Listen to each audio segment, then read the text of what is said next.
महाडमधल्या सावित्री नदीवरच्या दुर्घटनेची भीषणता दाखवणारी आता दोन दृश्य एबीपी माझाच्या हाती लागलेली आहे। दोन फोटो आपल्या हाती आलेले आहेत। ऋत्विक भालेकर आपल्याला या सगळ्या संदर्भात अपडेट्स देतील। ऋत्विक, तुझ्याकडे काय अपडेट्स?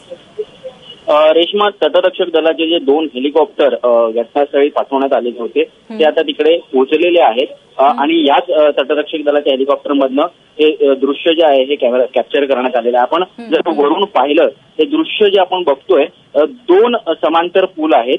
एक नवीन पूल आहे बांधलेला आणि दुसरा जो पूल आहे हा ब्रिटिशकालीन जो आहे आणि 100 वर्ष जुना पूल आहे असं सांगितलं जातंय।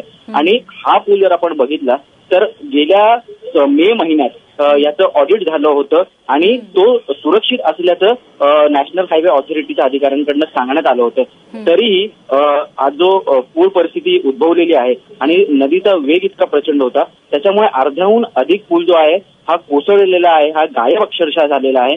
आपण या दृश्यांमध्ये बघू शकतो। आता हे जे हेलिकॉप्टर आहेत त्या हेलिकॉप्टर्समध्ये डायव्हिंग टीम सुद्धा आहे आणि ही डायव्हिंग टीम जी आहे ही आता वरून आपल्याला कुठे काही अवशेष दिसत आहेत का, कारण एसटी एवढी मोठी एसटी वाहून गेलेली आहे ती जर दिसत नसेल तर अतिशय धोकादायक परिस्थिती तिकडे निर्माण झालेली आहे आणि ती दिसते का जर ती दिसली तर ही डायव्हिंग टीम आता समुद्राचं पात्र मोठं असल्या कारणाने डीप पर्यंत जाऊन ही शोधकार्य करू शकेल अशा पद्धतीची यंत्रणा आता तिकडे तैनात झालेली आहे।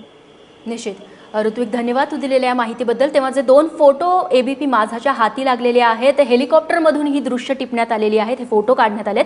त्याच्यामध्ये तुम्ही उजव्या हाताला बघताय तो नवीन ब्रिज आहे, नवीन पूल बांधण्यात आलेला आहे आणि जो जुना पूल आहे त्याचे फक्त अवशेष दिसतायत, त्याचे खांब फक्त दिसतायत आणि 2/3 इतका जो जुना पूल आहे तो पूर्णपणे वाहून गेल्याचं या फोटोमधून आपल्याला दिसतंय।